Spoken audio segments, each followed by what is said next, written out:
పేద వృద్ధులకు పెన్షన్ ఇచ్చి వాళ్ళ చిరునవ్వై వెలిగింది.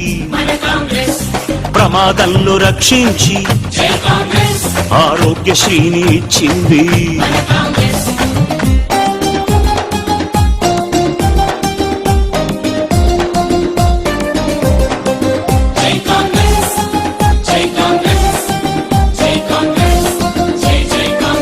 దీన జనులందరి శ్రేయస్సుకు అభయ హస్తాన్ని అందించెను.